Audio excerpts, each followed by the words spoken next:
Yung mga kaanak po ng mga hanggang pinsang buo po, yung mga fourth degree of consanguinity po at affinity po ay sinisika po natin na ilipat po sila at ialis po doon sa kanilang mga present assignment para hindi rin po maisipan na makaka-impluensya po sila sa darating po na eleksyon.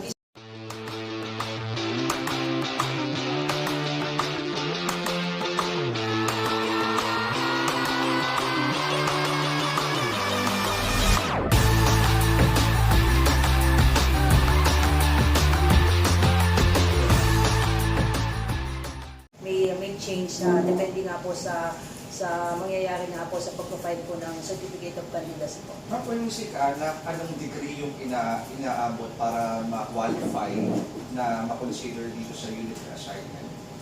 Yung mga kaanak po ng mga hanggang pinsang buo po, yung mga fourth degree of consanguinity po at affinity po ay sinisika po natin na ilipat po sila at ialis po doon sa kanilang mga present assignment para hindi rin po maisipan na makaka-impluensya po sila sa darating po na eleksyon. This is a normal practice naman po on the part of the PNP na kapag kami mga eleksyon ay inililipat muna natin pansamantala yung mga kaanak na pulis na mga tatakbo po natin ng mga kandidato. How about ma'am, hindi ka mag-anak pero close relationship? Like, for example, sa mga politician.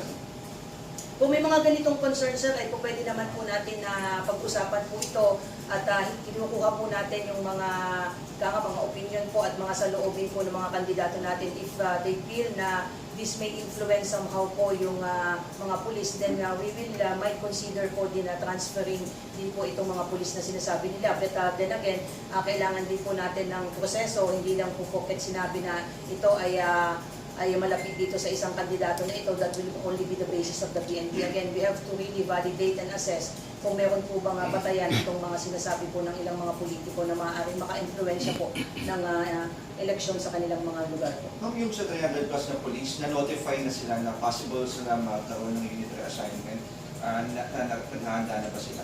Expected naman po ito, sir, kaya nagkaroon naman po tayo ng initial survey. Like I said earlier, sir, this is not the first time na gagawin po natin itong paglilipat.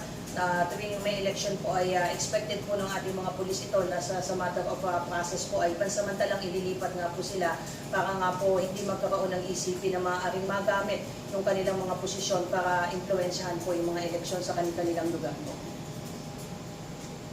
Ma'am, ano yung mga factors bakit pumasok yung 27 sa red, no? Tama ba, ma'am? Red?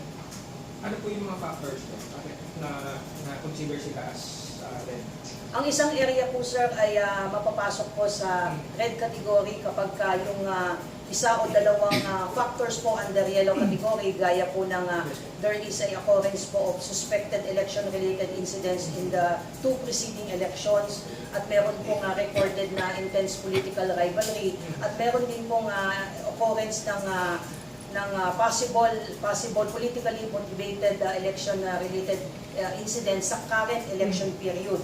At kung yung previous, yung areas po na yun were previously declared under COMELEC control. So kung itong mga factors po na ito ay present, plus dagdagan nyo pa po na meron pong serious threat, gagaling po sa mga threat groups, gagaya po ng mga communist terrorist group, yung ating mga local terrorist group, pag pinagsama mo po yun, automatic po yun, ay papasok po ang isang area sa red category. At kapag naipasa ay lalim na po sa red category ang isang areas, ay ang COMELEC po ay maaaring mag-declare po ng ang isang area ay magpapasa ilalim po sa COMELEC control po.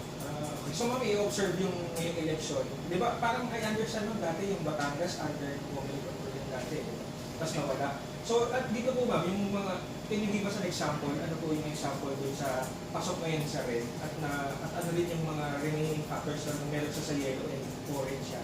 Again, sir, depende nga po, sir, yun sa normally, sir, kapag kami mga ganitong eleksyon, ay tinitignan natin yung mga naunang 2 preceding election po. In this case po, ang huli po nating barangay NSK election ay noong 2018 and 2013. So, titignan po natin ngayon kung yung isang area ba ay na-report na siya under yellow category at tapos during this 2 preceding election nga po ay meron ding serious threat. Pagdating nga po dito sa mga nanggagaling sa threat group ay automatic po to based po sa current assessment po ng security forces ay i-recommenda po nila ang sa COMELEC na mapasailalim nga itong mga areas. But we have to understand, sir, na ang COMELEC po ang may final decision kung ano-anong mga areas po ang mapapasailalim sa yellow, orange, and red category. Depende po yan sa recommendation po ng security forces. So sa ngayon po, gaya ng nasabi ko, itong mga figures po na ito ay po pwede pa pong magbago, lalong-lalo na nga po pagkatapos nitong pagpa-file po ng certificate of candidacy po. Ma'am, doon sa issue